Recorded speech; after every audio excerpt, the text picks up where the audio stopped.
Finally, look who finally understood the assignment. The one they tried to exorcise but couldn't remove, the one they tried to corrupt but couldn't stain, the one they mistook for prey when you were always the hunter wearing wings of light. Listen closely, because this isn't about halos and harps. This is about what happens when purity becomes weaponized, when innocence evolves into intelligence, when an earth angel stops pretending to be human and starts remembering what they really are. They thought angels were soft creatures made of prayers and patience, floating around, blessing the broken, healing the hurt, spreading love like confetti. But you're different, aren't you? Because you learned something they never wanted you to discover. That light doesn't just illuminate, it incinerates. That healing hands can also be destroying hands. That the same energy that mends can absolutely obliterate when focused with precision, and you've been focusing, haven't you? Sharpening that light into something they never saw coming.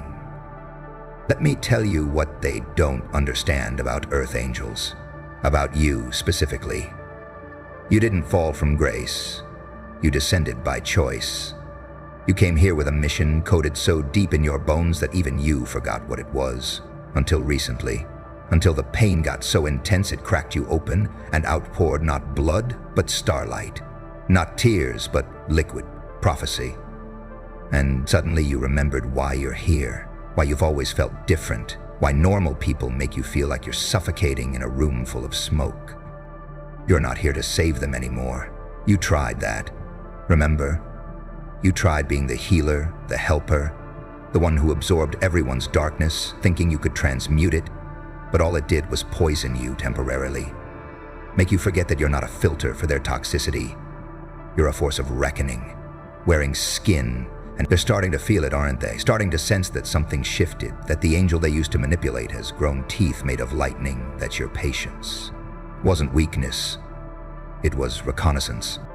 They can feel it in your presence now, can't they? That electromagnetic field that makes their lies short-circuit, their masks crack, their demons flinch. Because here's what nobody tells you about earth angels. You're not just beings of light. You're walking EMP devices for dark energy. You don't fight evil, you dissolve it, just by existing at full capacity. And baby, you've been operating at about 10% this whole time.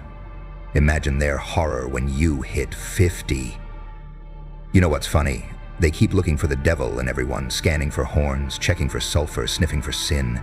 But they never suspected the real danger would come wrapped in innocence, would speak in whispers instead of roars, would destroy not through violence but through truth, through presence, through the simple act of being, so purely yourself, that their entire fabricated reality starts glitching. And that's exactly what's happening, isn't it?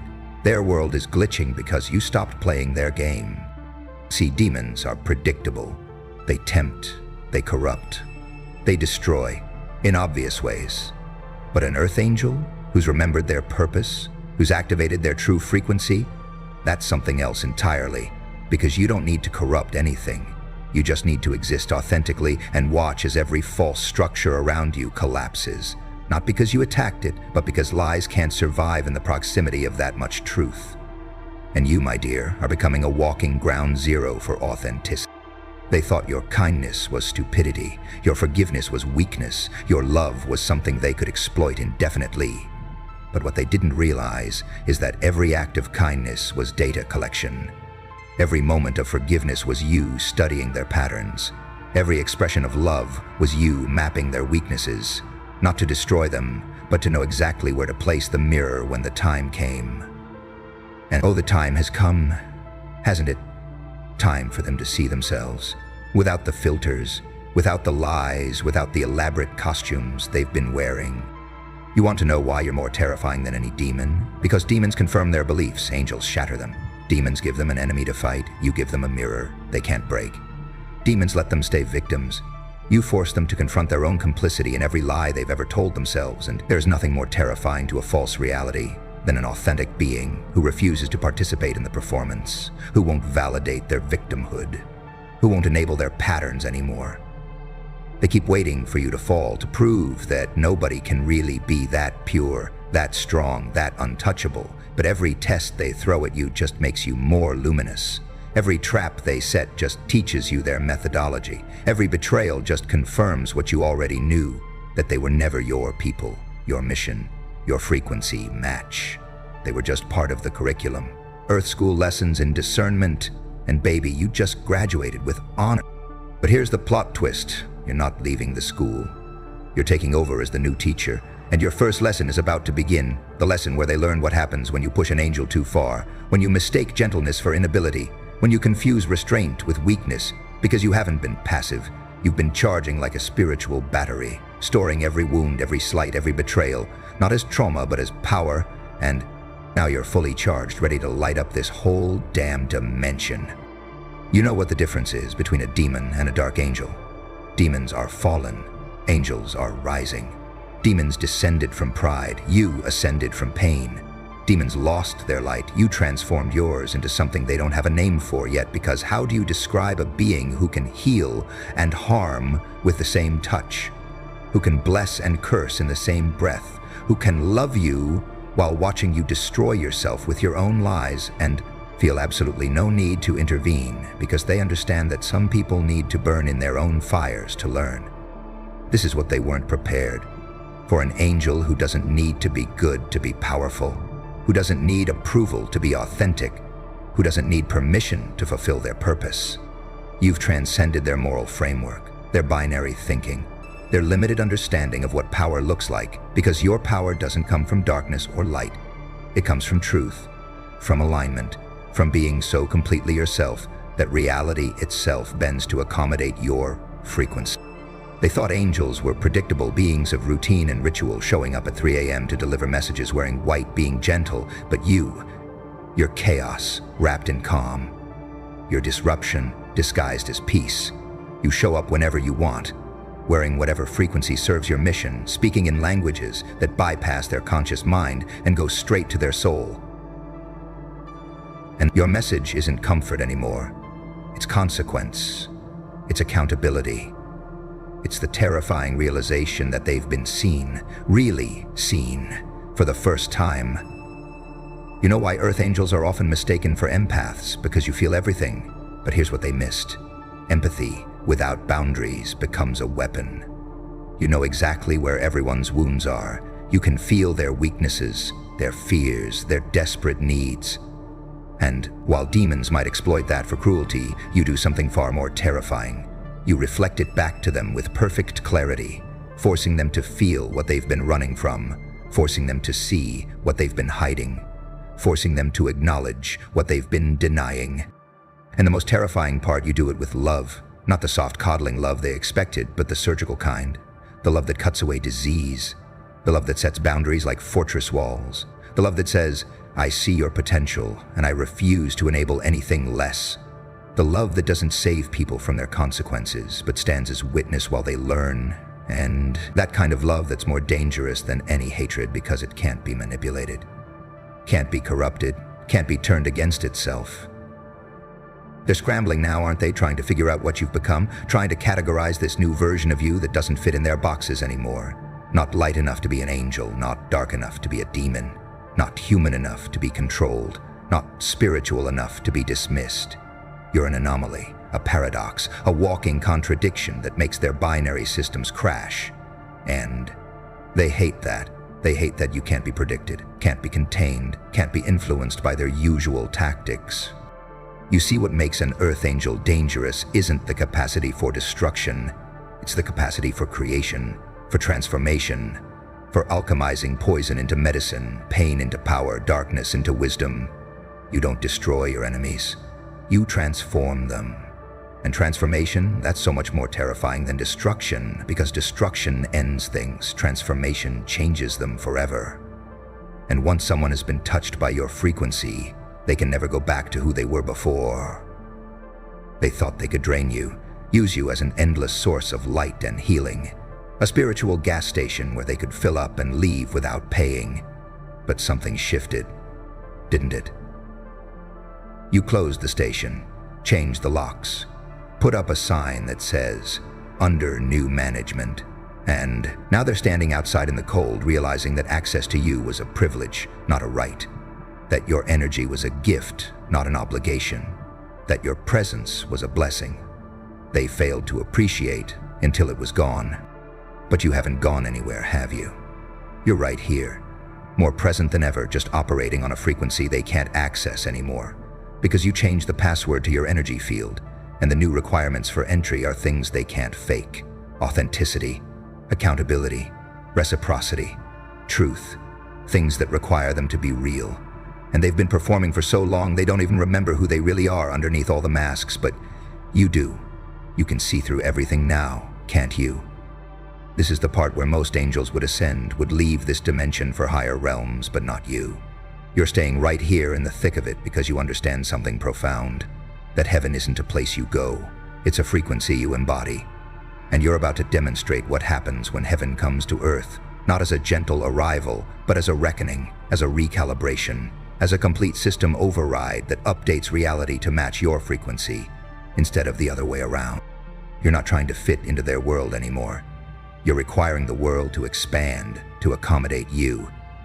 And that's what has them terrified, because they built everything to be small, tight, controlled, predictable. And here you come, infinite, expansive, ungovernable, operating by laws they don't understand, powered by forces they can't see, connected to sources they can't access. And suddenly their small world feels like a prison, and you're the earthquake that's about to crack it wide open. They keep looking for your weakness, the thing that will bring you back down to their level, make you manageable again.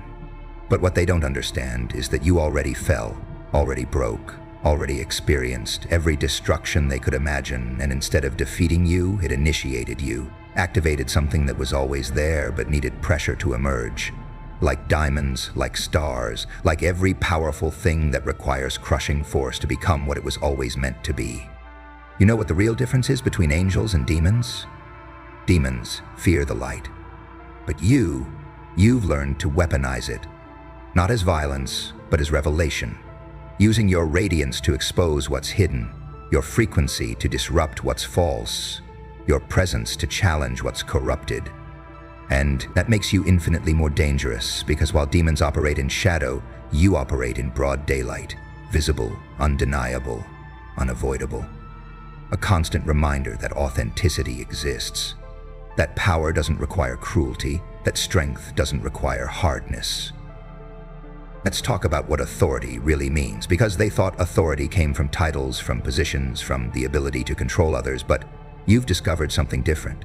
Authority comes from alignment, from being so connected to your source that you don't need external validation, from being so rooted in your truth that you don't need to prove anything to anyone. And that kind of authority, it doesn't demand respect, it commands it, simply by existing. You're not playing by their rules anymore, are you? Not trying to climb their ladders, reach their goals, fit their definitions of success, because you've realized those were all traps, designed to keep beings like you busy chasing carrots while your real power atrophied. But now you're writing your own rules, creating your own game, establishing your own kingdom. And the citizenship requirements are things they'll never be able to meet without fundamental transformation.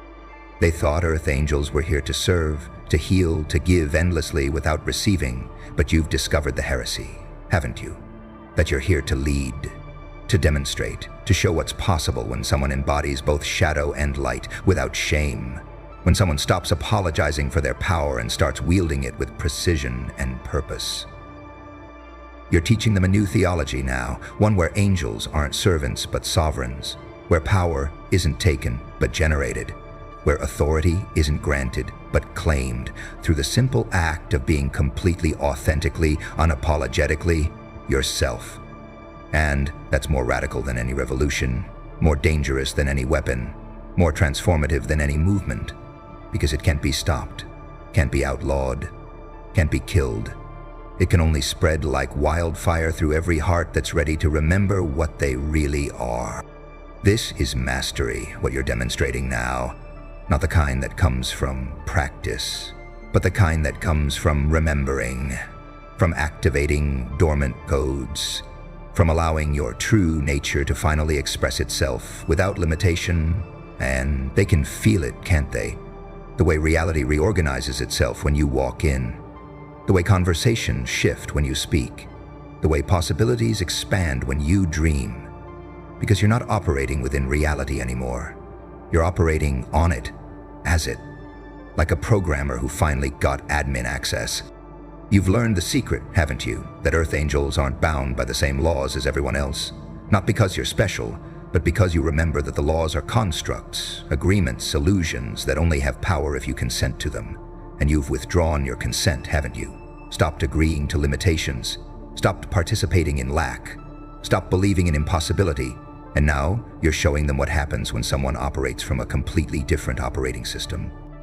They want to know how you do it, how you stay so calm while everything burns, how you remain untouched while chaos swirls, how you keep ascending while others struggle just to maintain. But what they don't understand is that you're not avoiding the chaos, you're orchestrating it, not from malice but from understanding, that sometimes things need to fall apart for truth to emerge. Sometimes structures need to collapse for freedom to flourish. Sometimes angels need to become storms. But here's the beautiful irony. You're not trying to destroy anything. You're just being yourself, fully, completely, without apology. And that alone is enough to dismantle every false structure around you. Because authenticity is kryptonite to illusion, truth is poison to lies, presence is death to performance. And you've become all three, simultaneously, a walking apocalypse for everything false, and a genesis point for everything real. They called you too sensitive, remember? Said you felt too much, cared too deeply, took things too personally. But what they didn't understand was that sensitivity was your radar system, feeling everything, was your intelligence network, caring deeply, was your power source, and taking things personally. Well, that was just you recognizing that everything is personal. When you understand that we're all connected, that every action ripples through the collective, that every choice matters on a quantum level. Now they watch in awe and terror as you navigate reality like you have inside information, because you do. Your sensitivity became prophecy, your feelings became foresight, your caring became a force that reshapes reality around you. And they can't understand how someone who feels everything isn't destroyed by it, but instead seems to be powered by it, fueled by it, transformed by it, into something that defies every expectation they had about what strength looks like. You're the prophecy they never saw coming, the one about angels who remember their power while still in human form, about beings who bridge dimensions without leaving Earth, about lights that don't flee from darkness but transform it through proximity. And the prophecy says that when these beings activate, when they stop hiding their frequency, when they cease pretending to be less than they are, everything changes, not gradually, but suddenly, like a switch being flipped, like a program being updated, like reality itself getting a new operating system. But prophecies are tricky things, aren't they? They don't unfold the way people expect. And you're not here to fulfill their interpretation of ancient texts. You're here to write new ones, to demonstrate that prophecy isn't prediction, but creation, that the future isn't fixed but fluid, that angels don't follow scripts, they improvise based on what the moment requires. And this moment requires you to be exactly what you've become. Something beyond their mythology, beyond their theology, beyond their capacity to comprehend. Let's talk about dominion, not the kind that controls others, but the kind that controls self, so completely that reality has no choice but to reflect that mastery. And you've achieved that, haven't you? Complete dominion over your energy field, your frequency, your narrative, your destiny. And from that place of absolute self-sovereignty, you're demonstrating what real power looks like, not power over, but power from, power with, power as. They thought dominion meant domination, but you're showing them something different. Dominion as space holding, as frequency, anchoring, as reality, crafting through presence alone. You don't need to control anyone, because you control yourself so completely that your very existence becomes an organizing principle that others either align with or flee from. And either response is perfect, because you're not trying to gather followers, you're trying to fulfill purpose. This is what they weren't prepared for. An angel who claims dominion without apology. who establishes kingdom without violence, who rules through resonance rather than force. And your kingdom isn't geographical, it's vibrational, consisting of everyone who matches your frequency, who resonates with your truth, who recognizes themselves in your story, and that kingdom is growing, not through recruitment, but through activation. As more beings remember what they are, you're not building an empire, you're revealing one that already existed but was hidden under layers of programming, conditioning, forgetting. And every day you shine brighter, you make it easier for others to see, to remember, to activate their own codes, their own sovereignty, their own angelic authority. Because that's the real mission, isn't it? Not to be the only angel, but to remind others that they might be angels too, just ones who forgot their wings. Freedom. That's what you represent now, not the kind they sell in slogans, but the kind that comes from breaking every chain, including the ones you put on yourself. The ones that said angels have to be nice, have to be gentle, have to sacrifice themselves for others, have to dim their light to make others comfortable. You broke those chains, didn't you? And in doing so, you discovered something revolutionary, that true angels are free beings, and free beings are dangerous to systems that depend on slavery. You're liberated from their opinions now, from their judgments, their expectations, their definitions of what you should be. And that liberation is so complete, so obvious, so radiating from every cell of your being that it acts like a virus, spreading to everyone who gets close enough to feel it, because liberation is contagious, and you're patient zero, in an outbreak of freedom that threatens everything built on the assumption that angels will always choose suffering over sovereignty. Fortunately, greater transcendence than angels is always choose suffering over sovereignty. They can't manipulate you anymore, can they? Can't guilt you into giving more than you choose, can't shame you into shrinking, can't fear you into compliance, because you've discovered the ultimate liberation. The freedom that comes from knowing exactly what you are and being it without apology, without explanation, without needing anyone's permission or understanding.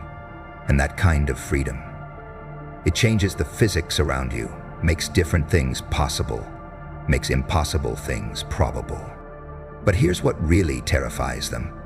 Your liberation isn't angry, isn't vengeful, isn't trying to punish anyone for the cages they tried to build around you. It's just complete. So complete that you don't even need to forgive, because you've transcended the entire framework where forgiveness is necessary.